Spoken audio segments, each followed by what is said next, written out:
two beads A and B move along a semicircular wire frame as shown in figure.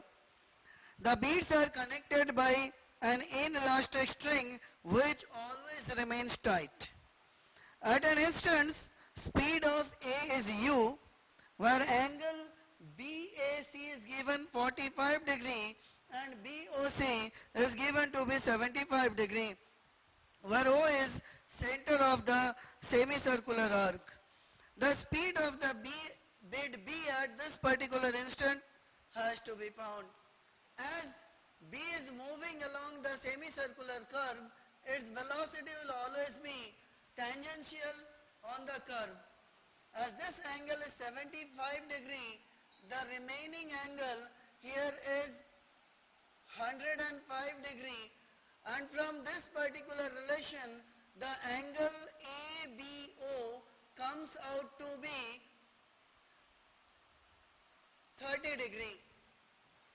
And as tangent and radius are perpendicular, the angle made by velocity with line AB is 60 degree.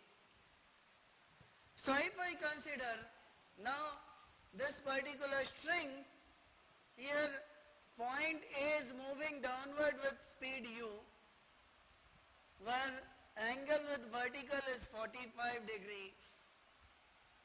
Point B is moving tangentially with speed v, making an angle 60 degree. As the string always remains tight, the component of the velocity of points A and B along the string has to be equal. So if we take the component of velocity, we can write this angle to be 45 degrees. So in this direction we have u cos 45 degree as the speed of A along the string, and for B we have v cos 60 degree along the string.